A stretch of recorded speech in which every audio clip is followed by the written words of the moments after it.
Museum of Design Atlanta's lecture series, Design Conversations, brings important books, speakers, and ideas to audiences worldwide. In this segment, Atlanta designer David Laufer offers aha moments from his new book, Dialogues with Creative Legends. So now I'm going to introduce you to a man who probably, along with Bucky Fuller, is very widely known outside the design profession, George Nelson. Certainly one of the most generous mentors that I had.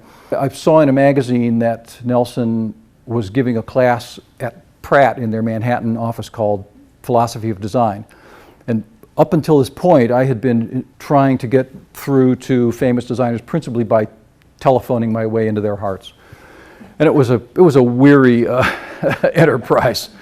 I think back on how many bags of dimes I poured into the Penn Station phone booth. So here's Nelson teaching this class. So I did a little bit of phone calling to Pratt, and they agreed to let me audit it.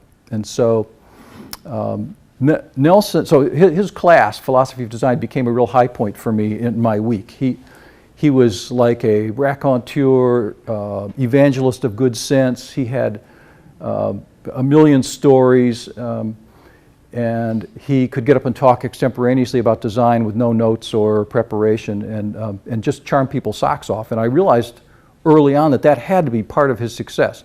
He even said once, one of his good friends was Charles Eames, and he said, Eames and I both presented our ideas to Herman Miller, but they bought all of Charlie's ideas, and mine, I just competed, you know. He was being hard on himself, but anyway, at one point I said to him, you really have an amazing ability to talk about design. He probably picked up on the fact that it was sort of terrifying for me, and he said, he sort of squared his shoulders to me like Napoleon, you know, looking at a scared artilleryman before battle. He said, public speaking is not an innate talent, it's just practice. And that was the first little bit of mentoring that he threw my way. Besides being a very good designer, he was also a good writer and spokesperson about design, so he wrote a lot of articles and books. And he was hired by Time Life to do this series of articles that was eventually going to become a book. And so he, you know, in this self-deprecatory way that he says, yeah, so we got the advance, we spent the money, we forgot about it for 6 or 8 weeks, and then they started to call us, and so we dashed off a chapter on chairs and a chapter on, you know, this and that, lighting and so on. And she said, but then we got to storage and we were just stuck. We couldn't think of anything to talk about. What's tomorrow's house going to be like with storage, you know? And so he said, I'm up against my, you know, things due at the printer the next day. I haven't gotten anything written. So I'm sitting there staring at the wall, wondering what I'm going to do. You know, usually you hear designers talk about their work, and they have this proprietary method. You know, they start with some research and they add the secret sauce and they do this and that and the other thing, and finally out comes this award-winning design. It's very controllable. Anybody in the profession knows that that's horseshit. It doesn't work that way. But he was so assured of himself that he was willing to admit that up front. He said, I was stuck. I didn't know what I was going to do with this chapter. So he's staring at the wall and he says, I wonder how thick it is, you know, and his mind is wandering. So it's maybe 6 inches. And they said, well, you know, if you added another 3 inches on either side, nobody'd notice, and then you'd have a cubic foot. And if you multiply that by the whole wall, that's pretty big. That's bigger than your average closet. And so he bought a little more time with his editor and made a couple of quick prototypes, and the storage wall was born. So he wrote this chapter about the storage wall, which heretofore, I mean, people had shelving units or, you know, casement furniture, but no one was really thinking of it in terms of the wall being the storage unit.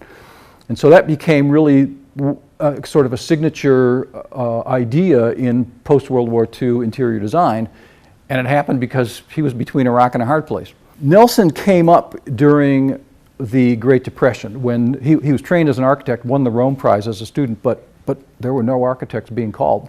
So he had to do everything else he could think of. He designed furniture, he did some graphic design.